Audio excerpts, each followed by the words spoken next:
talk about the French Revolutionary period, which goes on for almost a decade in France and part of Europe, 1789 to 99. I'll kind of get into that today because that's a major event really in European history that affects not just France, politically or whatever, socially, but it does affect Europe as well. And I think they say the French Revolution was one of the most influential revolutions that took place in the world. I think the other one is the American Revolution, of course, which I'll kind of touch base a little bit on today. I usually don't cover as much into that, but I'll talk about it from the French perspective of the Revolution. And of course, first talk about the French Revolution. Like I said, it took place over a 10-year period. So 1789 to 99 is the period, of course, of the French Revolution. It wasn't just a political revolution, it was social too. It changed a lot of the social fabric, of course, of France after that. It also overthrew absolutism. Remember, divine right had been pretty much the main political ideology that dominated Europe with the Bourbon regime. So they get rid of that. And then they even bring in, democratic reforms to the country as well. Of course, the other thing everybody's heard about with the French Revolution is that it kind of turned violent, which is true about that. They later had this thing called the Reign of Terror, which kind of peaks around 1792 to 93, where radicals like Maximilian Robespierre took over the country, and they executed a lot of people that were against the revolution. So you get all this period where there's kind of this terror, reign of terror that kind of comes in the country. It's kind of been sometimes compared to later the Soviet Union, like the Red Terror of Joseph Stalin, and all that. And so they do have kind of violent phases of the revolution that they go through as well. Now I'll talk about later, the end of the revolution. Of course, Napoleon will also seize power as well. So anyway, I'm going to first talk about, of course, today a little bit about who was the monarch at the time. Of course, you've got here Louis the 16th. You see there on the left, and then on the right is his wife, of course, Queen Marie Antoinette. Louis the 16th was the fifth Bourbon monarch. He was actually the grandson of Louis the 15th, who had been the king previously from 1715 to 1774. I think they mentioned him in that little short video on Marie Antoinette, how he died young. Actually, well, I think he did die young. I think it was smallpox, and then he had a son I'll get to later called the Dauphin that was supposed to be the ruler. He died of tuberculosis. Anyway, a lot of people believe that part of why the French Revolution happened was because of the fact that Louis XVI was kind of seen as inept, too young to come in and reign. He was only a teenager when he came to power in 1774. They think he had like poor leadership skills. He was indecisive. A lot of people believed he was incompetent. And so a lot of historians seem to think that kind of played a role, part of why the revolution, broke out in the beginning. I think if they had been a more decisive ruler, more competent ruler, like say maybe Louis the 14th, basically as monarch, you might not have seen the revolution go the way it was. He did have this father, like I said, named Louis the Dauphin of France, who had been the heir to the throne since the 1720s. He was the one that was supposed to be the monarch, but he died young, and so never got it. And so it went to his son, which would be the grandson of Louis the 15th. He's an interesting figure, the Dauphin Louis. He actually had three sons that would be the kings of France, which is true. Louis the 16th, of course, the first one. And he had two younger brothers also that were Louis the 18th and Charles the 10th. That'll reign later. This will be after Napoleon's exile in the 1800s.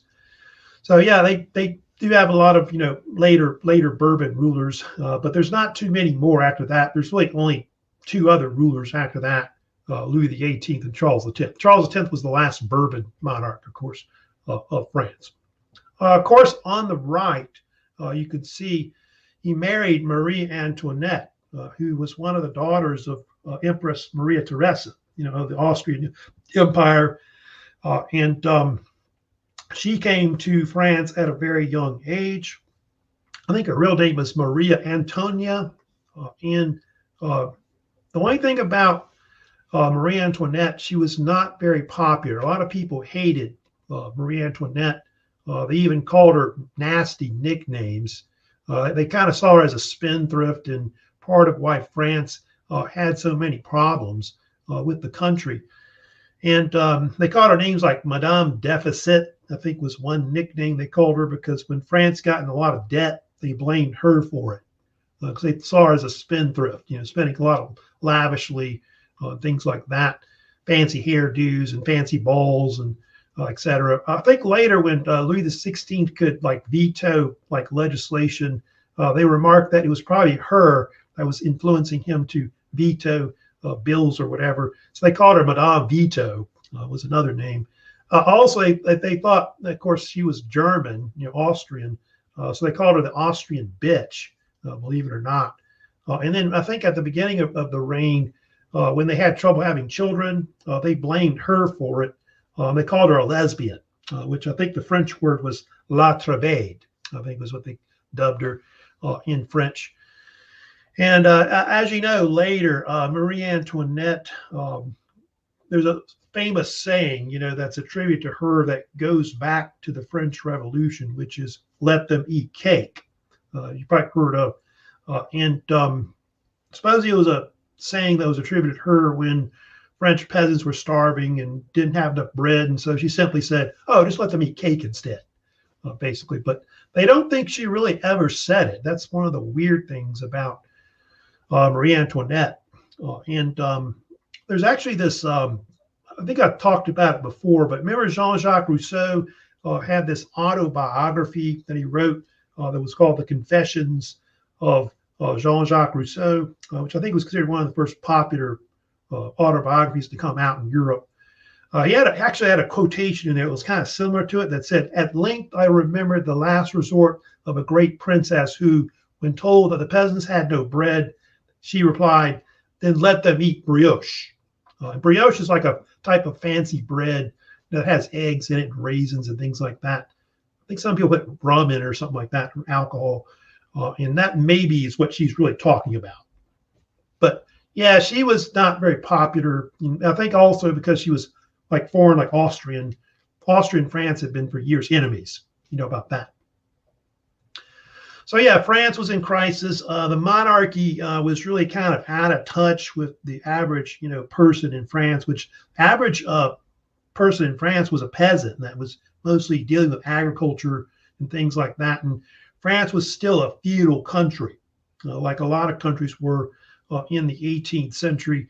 And it was made worse by a lot of famines and a lack of food in the country. And so that kind of helped to cause the people to want to riot later as a whole. And then the middle class didn't have any political rights and they wanted more power also as well. And you can see the Industrial Revolution was, they think, another phase. They think that may have caused it because they were behind the British. The British Empire was rising in power and becoming industrialized, and France was behind at the time. So here's Marie Antoinette. So yeah, they married very young. When they, of course, they got, and that may have been part of the problem. Was that fact. Now they talk about this other issue that is very famous in the French, what may have called, they think caused the French Revolution, which is the Little Ice Age. I don't know if you've heard about this, but there's a theory that climate change, believe it or not, may have caused the French Revolution. Because I think there was a time in early modern history where there was kind of this kind of a cooling period that occurred throughout Europe and I guess part of the northern hemisphere that they had. And it caused a lot of crop failures where they had a lot of famines, like in countries like France, as an example. And so there were shortages of food, a lot of disease and things like that that were occurring. And they say that the average temperature actually dropped throughout Europe. And before that, they had this so-called medieval warm period that occurred kind of in the high of the late Middle Ages. And then there was a cooling period that occurred kind of like starting maybe around the end of the Middle Ages, early modern times. And it actually caused like colder temperatures in the year. Like they actually had deals where I think they had, if you look at pictures right here, they had cases where rivers like froze over when they never did. And I think examples of that was like in England, like the Thames River actually froze over, which is kind of a rare thing in history. And there was actually this man named Francois Mathis, who in the 1930s actually coined the term Little Ice Age. And I think he put forth different theories about it, about why this cooling period happened. But I think there's some of the main theories is that they think it had to do with volcanic eruptions that kind of occurred around that time. I know in Iceland they had that happen as an example of volcanic eruption there that may have caused it, or maybe the sun just wasn't putting out as much heat, things like that. So there's different theories on why actually the Little Ice Age happened, but it may have caused indirectly, the French Revolution to occur. Now, one of the main things that really caused the decline, they think, of the French Empire is the 7 Years' War that breaks out. And the 7 Years' War was one of the main military, they think, conflicts that really caused the French Empire to decline in the 18th century. And a lot of it had to do with the fact that the British Empire was starting to become a major power in Europe and the world. And they lost a lot of massive defeats to them, losing most of their, North American, possessions, colonies. And they believe that it was caused by the diplomatic revolution that I talked about before, where you had the switching of the alliances, where Britain switched to be allied with Prussia, and I think also Hanover as well. So you have these German states that kind of align with each other in Europe. And then the Austrians aligned with the French as well.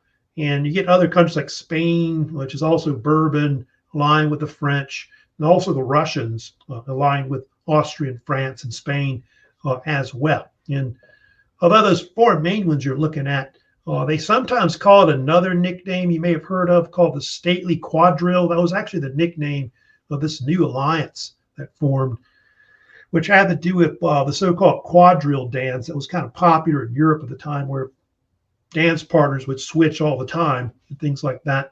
And so that's how the alliance, came about with that.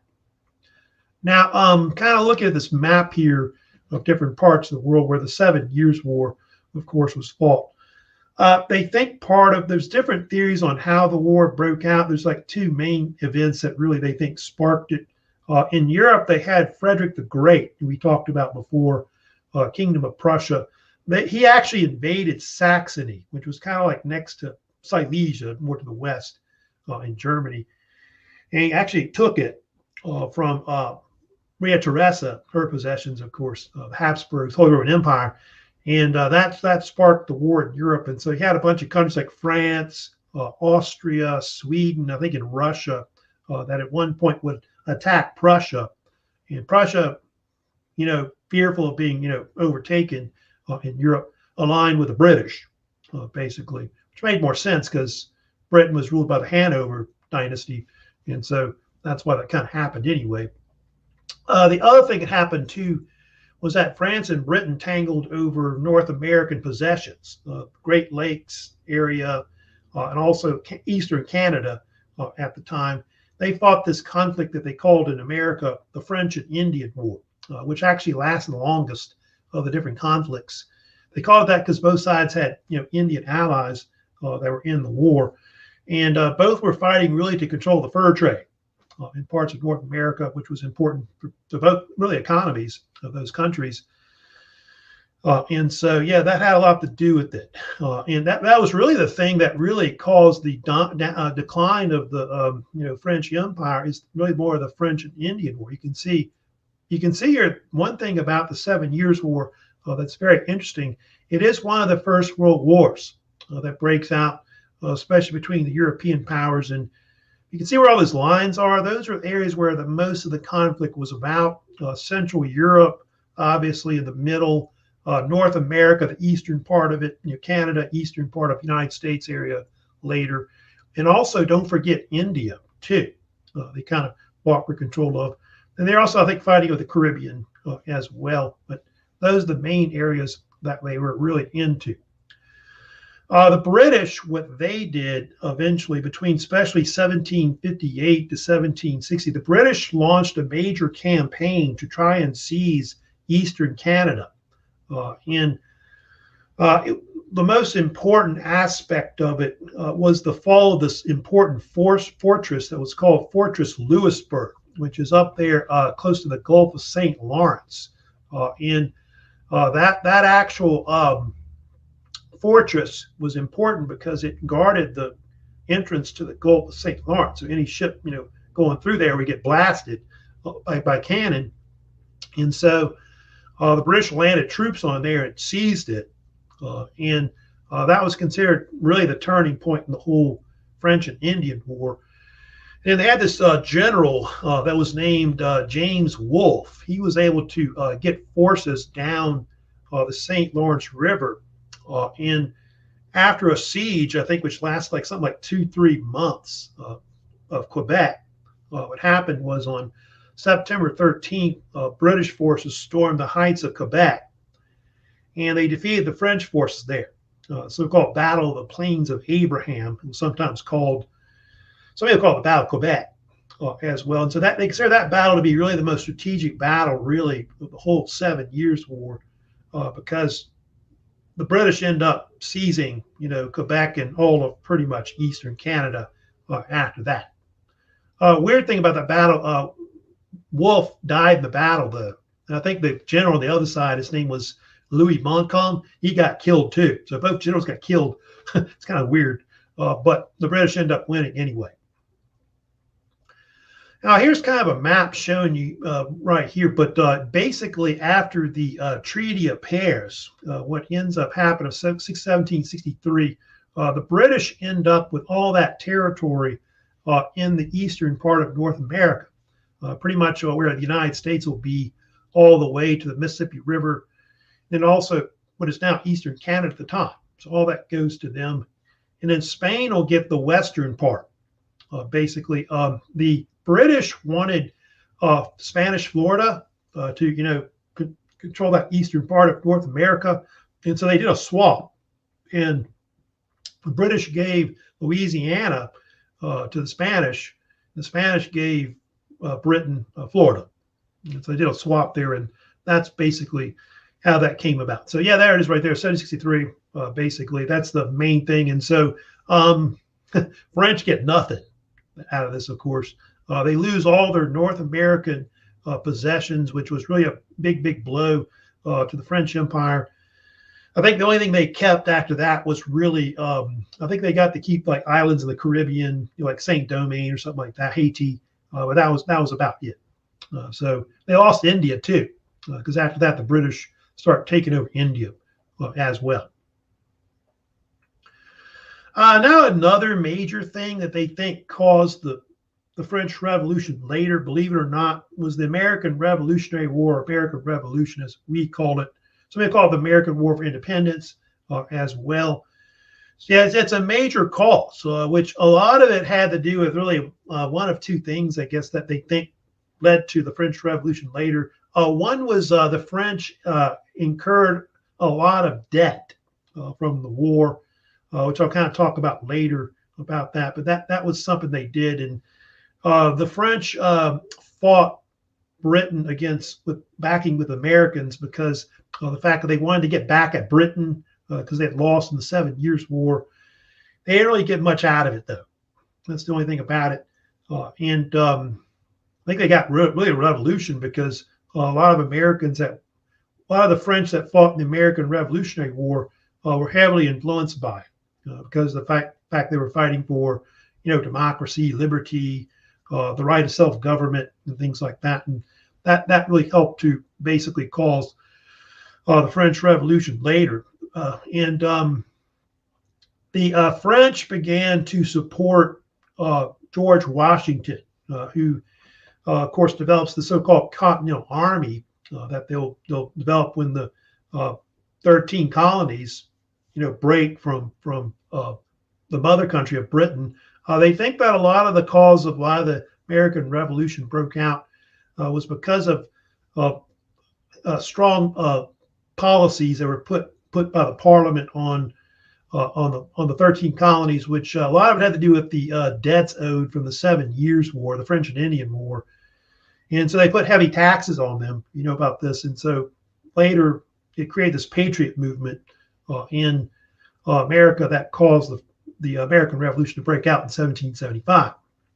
Washington, who was a veteran of the French and Indian War, would later lead, if you know about this, the American forces in the war. He, of course, was from Virginia, and later, of course, the first president of the United States. The French, by about 1777, would then start aiding George Washington's forces. They're kind of important because because French military support had a lot to do with why the Americans won the war. In fact, a combination of French military support, especially naval support, main thing, I think, helped to bottle up General Cornwallis's forces at the Siege of Yorktown in October 1791 in Virginia. And so that kind of played a role in why the Americans would defeat, the British, and the British would have to recognize, of course, the United States of America, which was formed in 1776. So that was definitely a major turning point, of course, with American history for later. But there are a lot of Frenchmen that went over there and fought. Of course, the most famous you see there is Marquis de Lafayette. If you know about Louisiana, we've got a lot of places named after him, like towns or whatever, Lafayette, or buildings or schools, etc. So he was like one of several Frenchmen that went over there early to back the United States. But it wasn't just him. He had also Comte de Rochambeau was another soldier that was involved as well. He was a Marshal of France that was involved in the war. Admiral de Grasse, of course, was another one who pretty much led the French Navy. And close to about 12,000 French troops helped Washington win the war. They say, I was looking it up, 22,000 naval personnel were also used. Over 60 French naval ships were involved, too, in helping to defeat the British. So they were definitely involved in why basically, the American Revolution was a success overall. So yeah, here's kind of a picture showing the Treaty of Paris, 1783, how the United States is formed. You can see pretty much it goes all the way to the Mississippi River at that point. And so the British lost all that territory, of course, that we saw from the French and Indian War. Eventually, the United States is going to go all the way to, of course, to California over time. Manifest destiny. All right, now I'm going to get into today, of course, I'll get more into the French Revolution, of course, how it breaks out in 1789. There's different reasons why the revolution broke out. I'll kind of get more into today. One was the fact that French society was not equal. It was unequal. In fact, they called it a nickname. It was called the Ancient Regime. That's what people called it, which means like old regime in French. And that's what they call the political social system of France, where a lot of the upper classes controlled everything. And the upper classes had control of like the land. They had all the political power. They had all the privileges in the country. They even had control over the Catholic Church as well, the military. Most of the generals, were all from the upper class and things like that. And so if you were lower class, you really had no rights or anything as much. And going back to medieval times, the French divided the people into three social classes. They were often called the estates, or I think the other long name, if you want, is the estates of the realm. And this is something that went back to medieval times, because a long time ago, they used to say there were three kinds of people, basically: those that prayed, those that fought, and those that worked. And so the ones that are at the top were the ones that pretty much prayed and fought. And that would be the clergy, which is the first estate. And then the second estate was the nobility. So those were the two. And they didn't make up much of a population. There's a few percentage, basically, that made it up. And you can see the nobility controlled about 20% of the land, and then the rest was pretty much controlled by either the king or the church and all that. I guess some people might own land in the lower classes, but not much, because a lot of that was a part of the feudal system that was kind of going on still in France. The third estate was made up of different peoples. They had what they call the bourgeoisie, which was the upper middle class, which in France they had a nickname for the bourgeoisie. They were called the culottes. The culottes were like this type of class, common people that were educated. Usually they were wealthy as well, as much as some of the nobility. A lot of them might be like a merchant. They might be like a doctor, a lawyer, something like that, like a Voltaire or something like that, or Montesquieu. I think we're all considered bourgeoisie. But I think actually Montesquieu was nobility, but Voltaire definitely was bourgeoisie. But I think Karl Marx later said that the bourgeoisie were the ones that became the capitalists later, the so-called townspeople that over time will eventually control the economy, etc. And they call them culottes because they wore these types of they call them like type of pants called breeches, which come down to like your where your knee is, and it was usually a mark of upper class status. And a lot of the people would also wear like powdered wigs and things like that, and the bourgeoisie would dress like the nobility. Urban lower class were the townspeople. They were like a skilled type labor, so they might own a business. They might be like a butcher, a blacksmith, a tanner, something like that, where they made a living, had some kind of skill. And they're considered like a lower middle class. And they were often nicknamed in the French Revolution the sans-culottes because they didn't wear the breeches or culottes. They wore just traditional pants that people wear today. And then on the bottom, you see you've got the peasants, of course, which make up most people in France at the time. I think the French population may have been 30, 40 million range.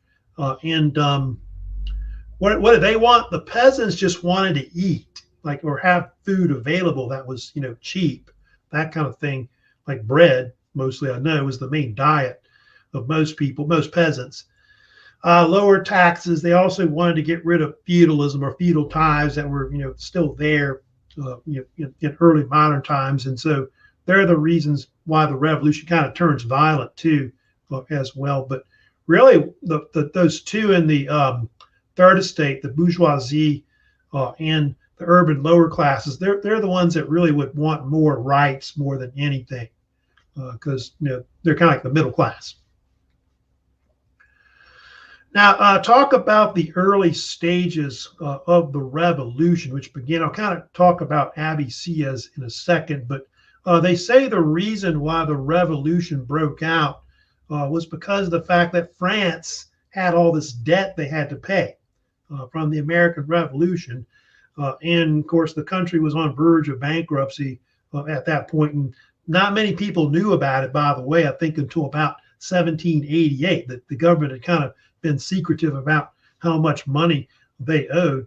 And the amount of money they owed, by the way, if you want to know how much it was in American dollars, it was actually about not quite $1 billion was how much they owed at the time. 1.3 livre, which a livre was at the time a kind of a what they call the French pound. It looked like a British pound, I guess they had in England. But yeah, they owed like maybe what is now in American dollars about $850 million that they owed. And so the king, which we talked about before, Louis XVI, was forced to call what they call the Estates General, which I'll be talking about in a second. I'll get to the National Assembly in a second about that. But the Estates General was this medieval representative assembly, which had been around since like it went back to the late Middle Ages. And it represented the three social classes, the estates, of course, of France. And it really didn't have any authority to actually pass laws or taxation like, say, the British Parliament did.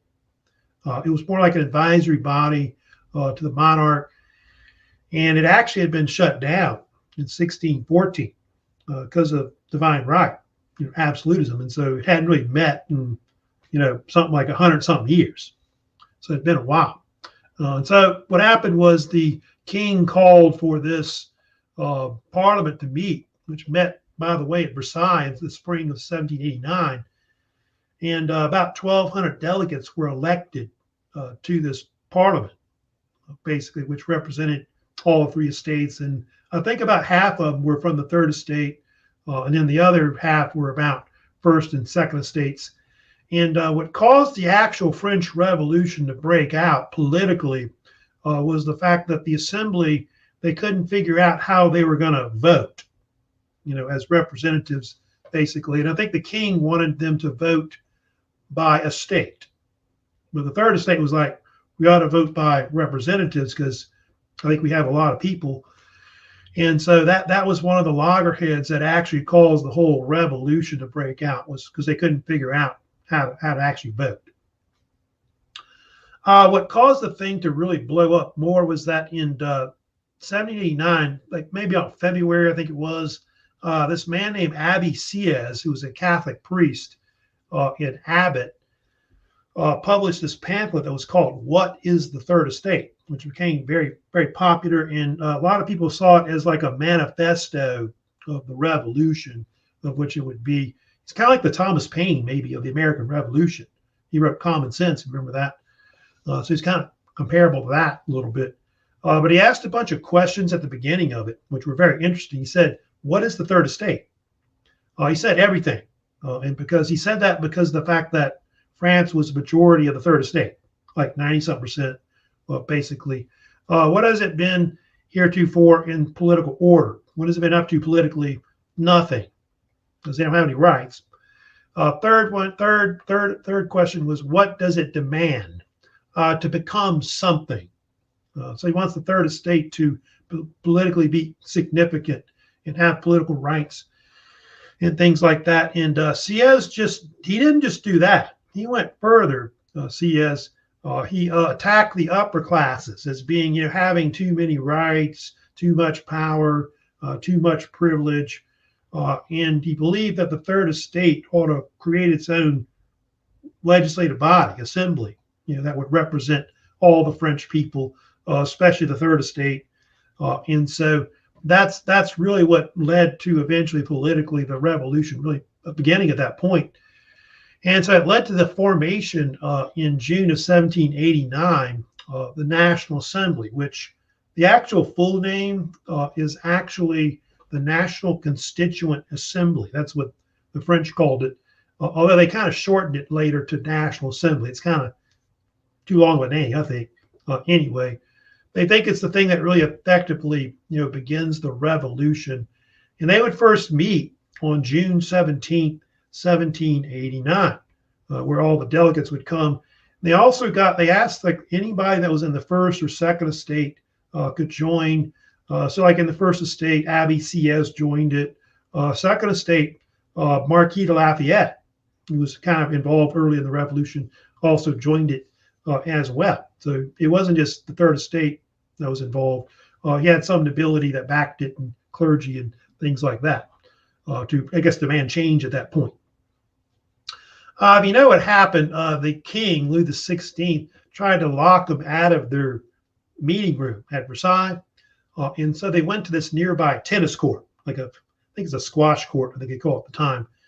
It was like racquetball, really more. They meet in this tennis court, and on June 20th, 1789, they all take an oath, basically they said they would basically form a constitution for France, which, France didn't have at that time. And it would take them like a couple of years to write a constitution, but that was their main oath that they would take. This painting, by the way, is very famous. It was done later by Jacques Louis David, who did a lot of paintings of the French Revolution, age of Napoleon, kind of romanticizes it, a lot.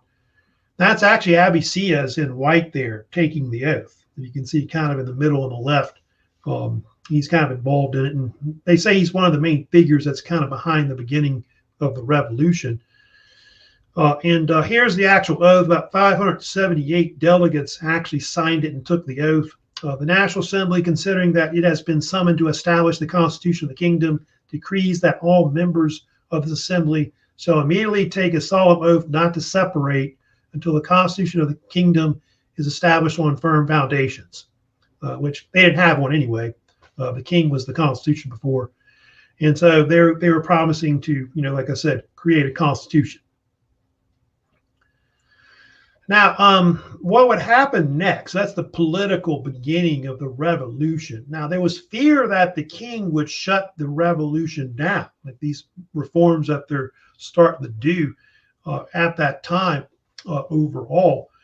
And so what happened was with the formation of the National Assembly going on, the thing turned violent. If you know about that, the revolution in July of 1789. And they would storm this thing called the Bastille on July 14, 1789. What was the Bastille? The Bastille was a French political prison and armory that was basically a symbol of the Bourbon regime, which was in Paris.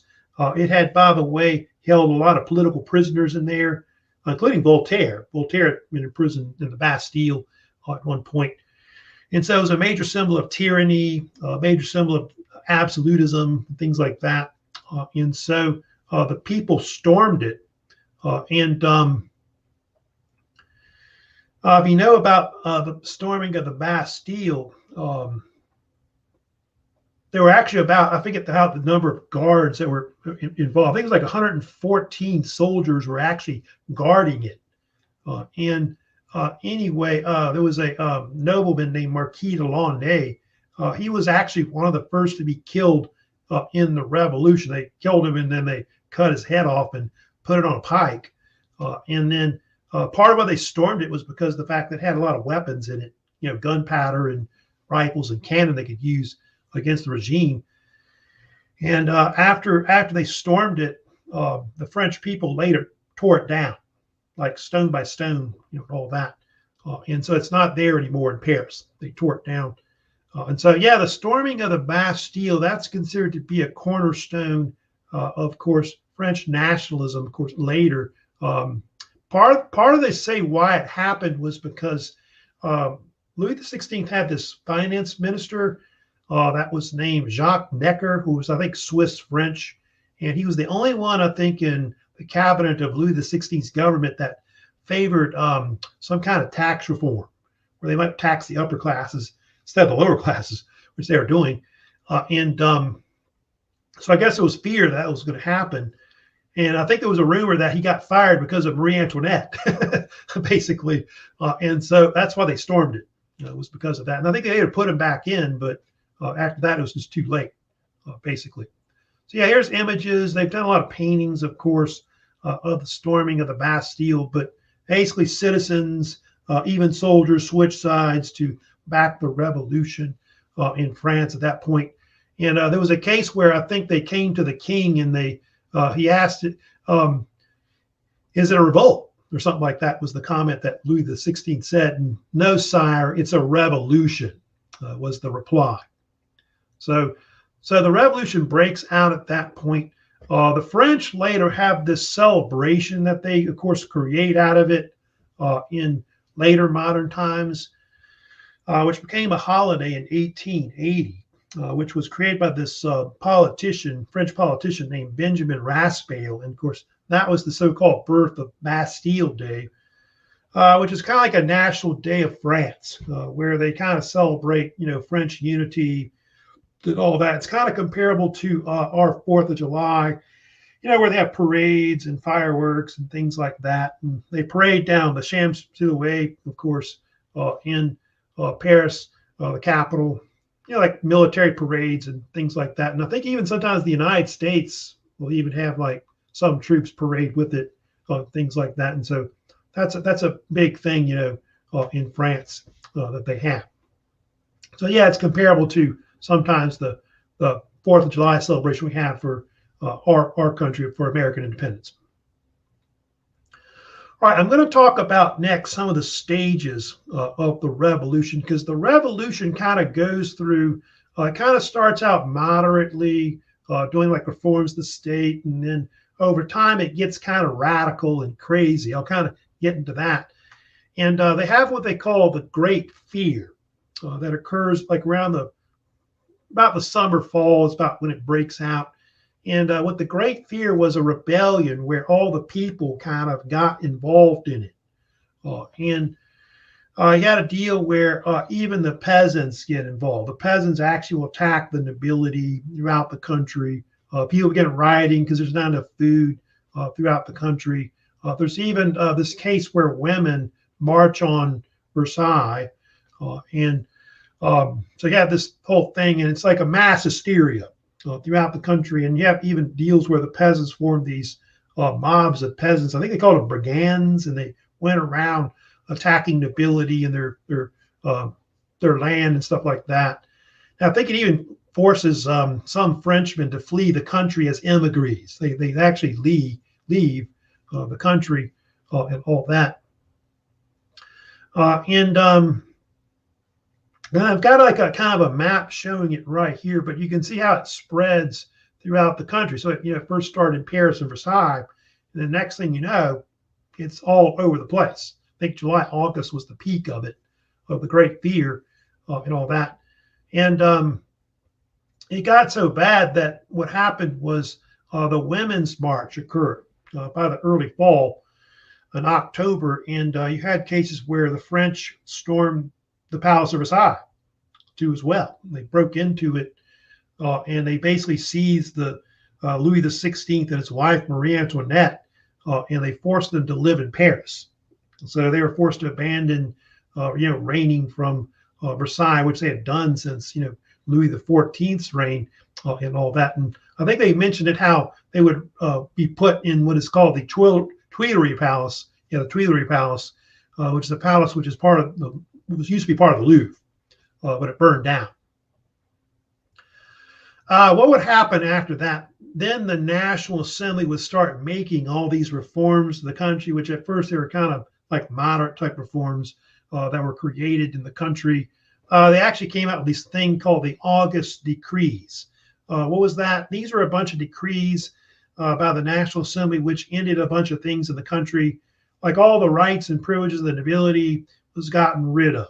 So there would be no longer separate social classes. Everybody would be what they call a citizen. This is the term they started using. It's kind of equivalent like comrade, I guess they used later, like the communists had later. Serfdom was abolished. They abolished feudalism as well. They didn't. A lot of the peasants, lower classes, didn't have to pay church tithes to the Catholic Church. So all those were things that were made overnight in France in August of 1789. Also, August 26, the Assembly adopted what is the Declaration of the Rights of Man and the Citizen. What that did was it gave all male citizens equal rights, which did not include women, by the way, which kind of a sad thing at the time, but most women wouldn't really get any rights equally till almost the 20th century, be a little later when that is. And the actual Declaration of the Rights of Man was drafted by several men. They think Abbé Sieyès and Marquis de Lafayette were the main ones that were mostly behind it. And they say that they believe that Thomas Jefferson, who at the time was a diplomat in Paris when the revolution broke out, they think he may have helped consult them in the writing of it. And so they think his Declaration of Independence, which he wrote in 1776, was kind of influential on it. But they think it was also influenced by like Voltaire, Rousseau, and likely the English Bill of Rights. So those are kind of some of the things that kind of influenced it more or less overall. Also, the French began to adopt a slogan during the Revolution, which became famous. It was liberty, equality, fraternity, which fraternity has to do with the brotherhood of mankind, or men, and that thing, men being equal, things like that. And of course, one of the most famous things they started to use in the French Revolution is the so-called French tricolor, their national flag, which you see right here, which is blue, white, and red. And so that becomes traditionally the main flag over time that France will adopt. And they replace that.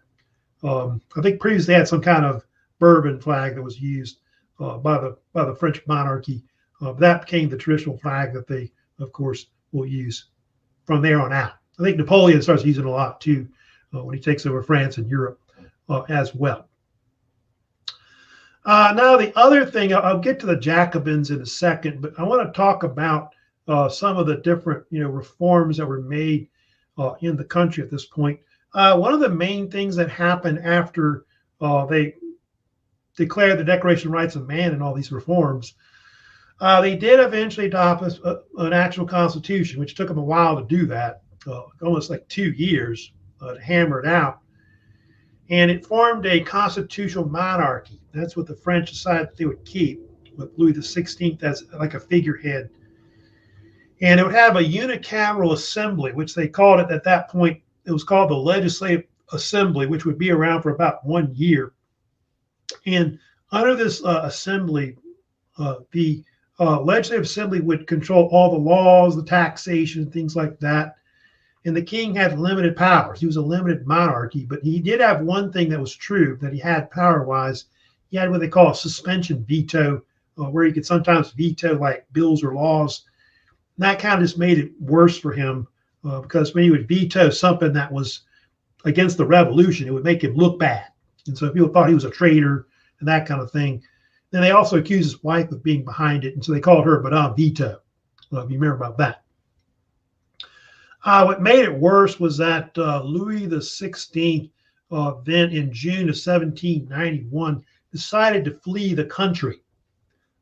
Yeah, he and his family. It was called the Flight to Varennes. They sometimes nickname it in the French Revolution. And so in June of 1791, they left. They tried to leave the country in disguise. I think Louis and his wife dressed as servants. The servants dressed as them, that kind of thing.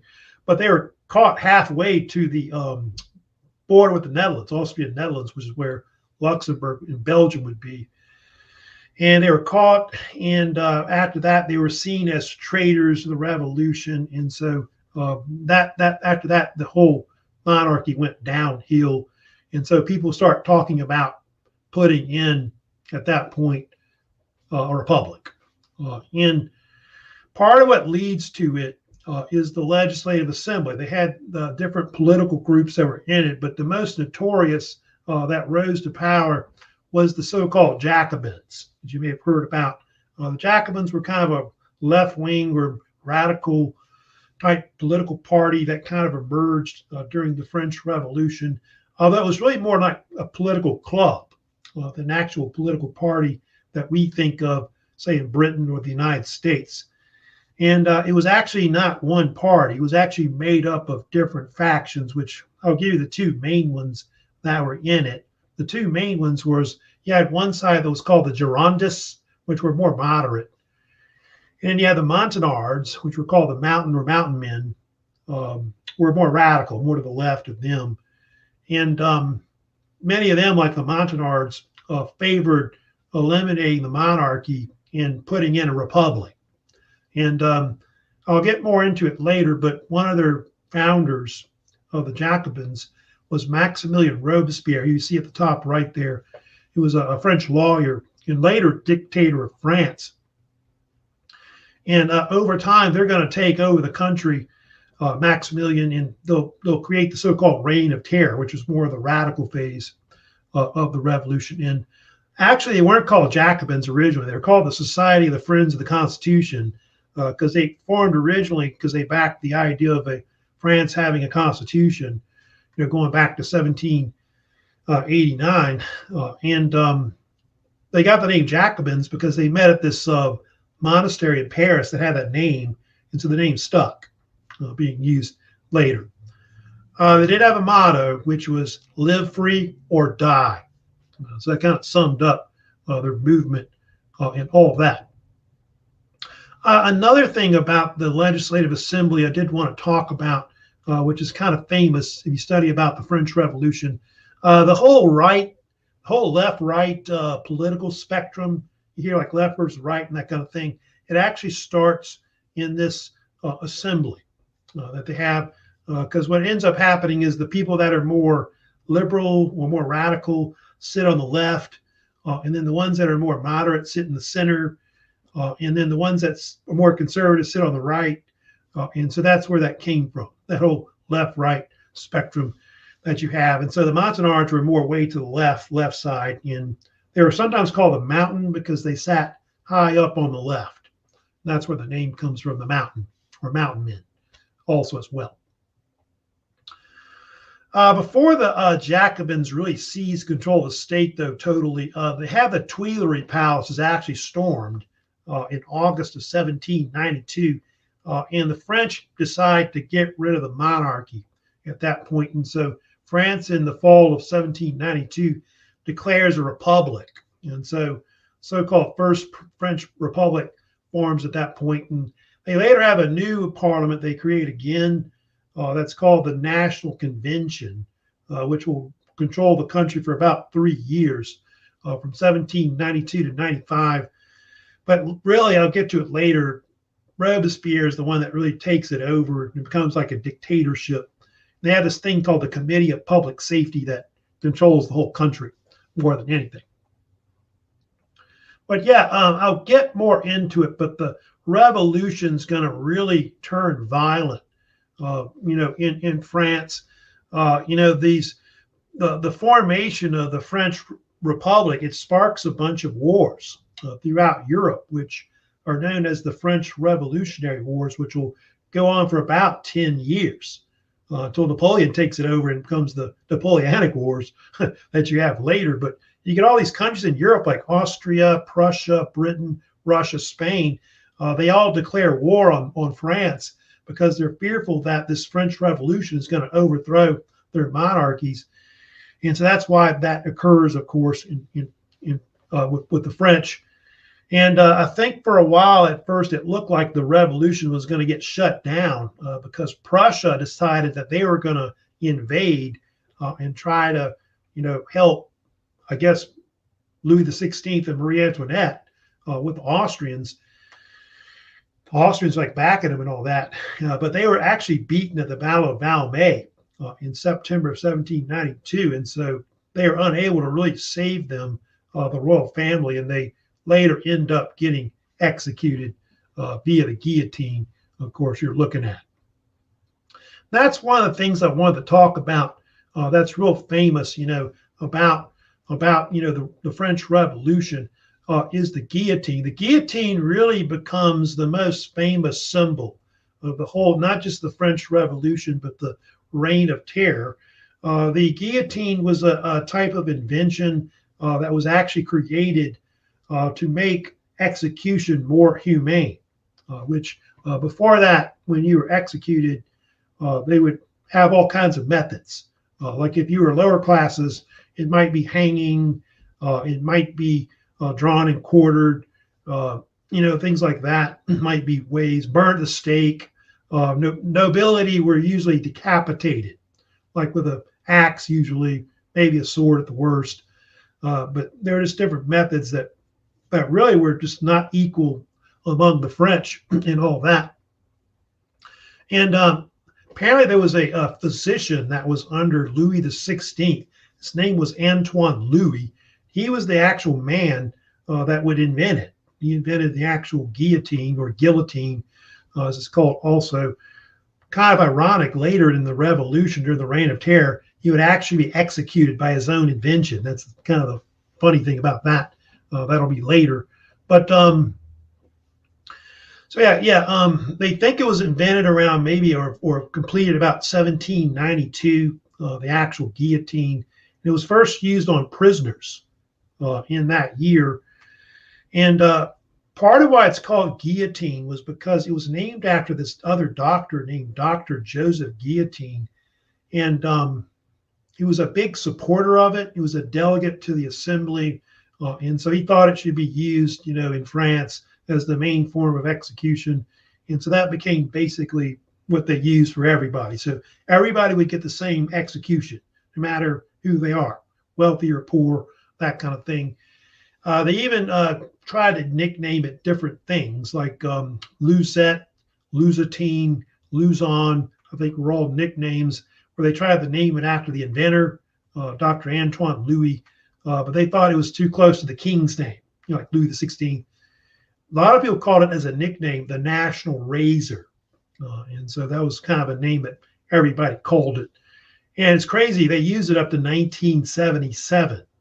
Kind of joke about it sometimes, but that was the same year Star Wars came out, the original movie. They were still using it for almost 200 years. Crazy. The Germans had something similar to it. It was called the fall, I think it was called the fall bell, falling axe or something like that. They think it was influenced from German designs. Those statistics on the guillotine, you can see it was very heavy, almost weighing 1,300 pounds. The average blade was almost 90 pounds. Wow. So imagine that coming down on the back of your neck. The height of the side posts were about 14 feet tall. The blade drop was almost 90 inches from top to bottom. It fell at a rate of about 21 feet per second, or 1/70th a second, they believe. It only took about 200th a second for your head to be cut off. That's how fast it was. If you blinked or you looked away, you would miss it. The guy getting his head cut off. Power and impact was about 888 pounds per square inch. Wow. And of course, a lot of people immediately will lose consciousness and die. But if you know about it, when people would get their head cut off, they would still have reflexes where they'd move their hands or arms. And I think they say their eyes would keep blinking afterwards as well after you got your head cut off. Now, there are famous people that were killed by it, by the way, I'll kind of mention about. Yeah, these three were the most famous that were executed via guillotine. Louis XVI, of course, was executed on January 21st, 1793. Marie Antoinette, October 16th, 1793. Of course, they talked about that in a little short video. Maximilian Robespierre was also executed too, in July 28th of 1794 as well. So those are some of the famous ones that were executed via guillotine. Also, I'll kind of talk briefly about Jean-Paul Marat. You may have heard of him. He was a big martyr of the French Revolution. He was actually killed on July 13th, 1793. He was actually murdered, and he was actually sitting in his bathtub taking a bath because he had this horrible skin illness that he had, and where he had to take baths all the time. And he was actually killed by this woman named Charlotte Corday, who was more of a Girondist supporter. I think Marat was more supportive of the Montagnards and Robespierre, who was more radical. And he had this newspaper that was called the Friend of the People, which really supported the whole Jacobin causes and all that. And Marat was really a bloodthirsty editor of this paper. He would often put quotations in it like, in order to ensure public tranquility, 200,000 heads must be cut off. And so just that kind of stuff being put in papers. And his death was later, they made a famous painting of it by Jean-Jacques Louis David, The Death of Marat, probably one of the most famous paintings ever done of the French Revolution. And Corday was later found guilty of it, killing Marat, and she was also sent to the guillotine also as well. But Marat became like this big, martyr of the whole cause, and that's part of why Marie Antoinette was eventually executed. She was kind of blamed for it. She was put on trial, and then later it led to her execution in October 1793. And there's a famous story about when she went to get executed. She supposedly accidentally stepped on the executioner's foot, when that I guess, pulls down the guillotine. She said something like, "I didn't mean to step on your foot." Basically, I didn't do it on purpose, or something like that. That's what she said. So kind of a tragic story about her, of course, being executed. Then what happened was I was talking about how what happened, the Jacobins then took over the country, if you know about that, between 1793 to 94, starting like the so-called Reign of Terror, where they went after people that were against the revolution. And Robespierre formed a dictatorship that was called the Committee of Public Safety. And it was this 12-man committee that basically had control over the country. They kind of suspended the Constitution for a while as well.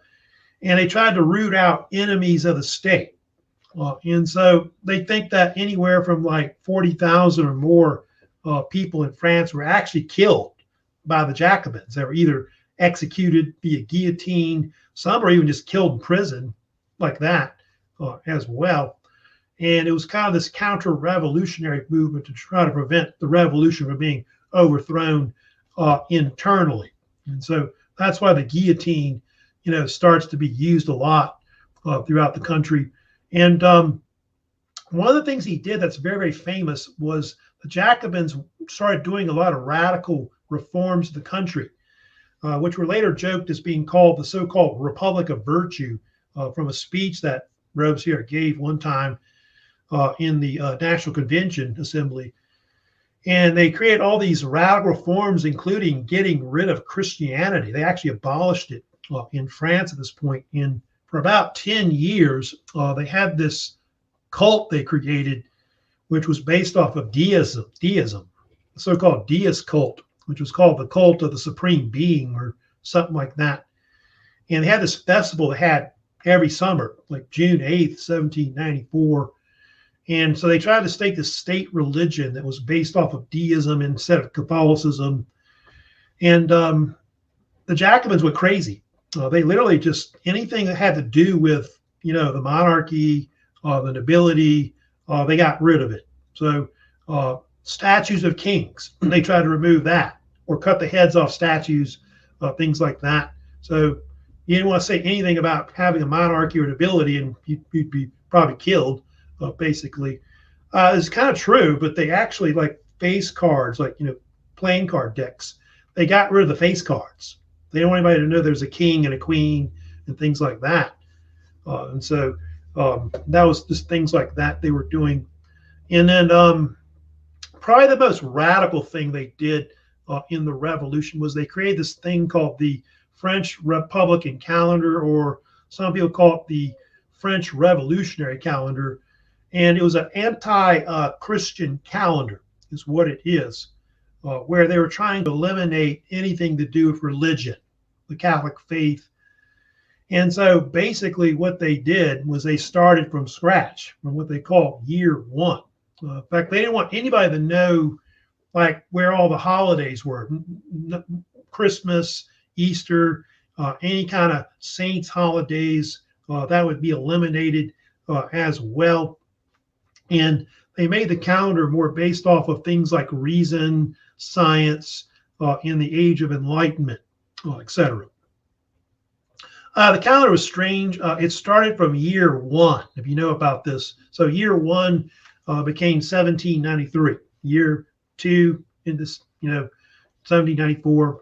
Year three, so you know, on them, like 1, 2, 3, 4, 5, basically. And they would use the calendar for about over 10 years, up to like the time of Napoleon, who later got rid of it, basically. The calendar was strange. It had like still 12 months, but they actually had 10 days a week instead of 7. So you would have 3 weeks in a month, basically, instead of 4 usually. And then on top of that, they changed all the names of the months and the days and things like that. You can see like Vendemiaire was like an example of when September, October is. Usually between months is when it actually is. You can see there, Vendemiaire, Brumaire, Frimaire, Nivos, Pluvos, Ventos, Germinal, Floreal, Prairial, Messidor, Thermidor, Fructidor. So all these are based off the seasons, basically, is what it is. So Brumaire, fog month, basically, because I guess in October, November, it's foggy in parts of France and things like that. Or Thermidor, it's really hot, like around July. So hot month or heat month, basically. So it's all mostly based off of like the seasons and things like that. And the British made fun of it, if you know about this. And the British said that wheezy, sneezy, and freezy, that was, I guess, what they call fall. Slippy, drippy, and nippy was winter. Showery, flowery, and bowery was spring. And then summer was hoppy, croppy, and poppy. So they later made fun of it. And it was kind of a ridiculous calendar. But if you know about Cambodia, they tried that too. The Cambodian Khmer Rouge revolution in the 20th century, where they year one, you know about that, they did kind of the same thing as well. Eventually what happened was the Jacobins, like the radical ones, like the Montagnards, they eventually got overthrown. And what they call it different names, but sometimes called the Thermidorian reaction, I think is what they sometimes called it, or revolution. And so moderates took over the country, and they instigated this thing called the White Terror around 1794-95, where they went after anybody that had been a supporter of like Robespierre and his radicals. And you could be put in jail or executed too. Robespierre was guillotined himself, as you know. And I think Napoleon, who I think at one point had backed some of the Jacobins, was imprisoned for a while because of that, but they didn't end up killing him. What ends up happening is they put in a new government. There's Robespierre, of course, his execution right there via guillotine, the incorruptible. But eventually they put in a new government, eventually by 1794-95, which was called the French Directory. And this was a government that they put in that was kind of a moderate government that kind of concludes the French Revolution. And later, you're going to see the rise of Napoleon in it. You'll kind of become one of its best generals. That's under it during the French French Revolutionary Wars at the time. And the reason why it was called the Directory is because it had these 5 executive directors that ran the executive branch of it. And you see on the left there, one of the most famous figures of it was Paul Barras. He's going to be one of the directors that's pretty important. That really helps to give Napoleon a chance. You'll make Napoleon one of his top generals under him, and part of why Napoleon is able to eventually seize control of France. But it had a legislature, which I don't think it had an official name, but it had like this bicameral legislature, which had 2 houses.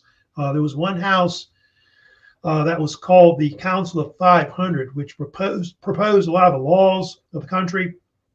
And then it had the Council of Ancients, which had about 250 members, which would actually vote on the laws.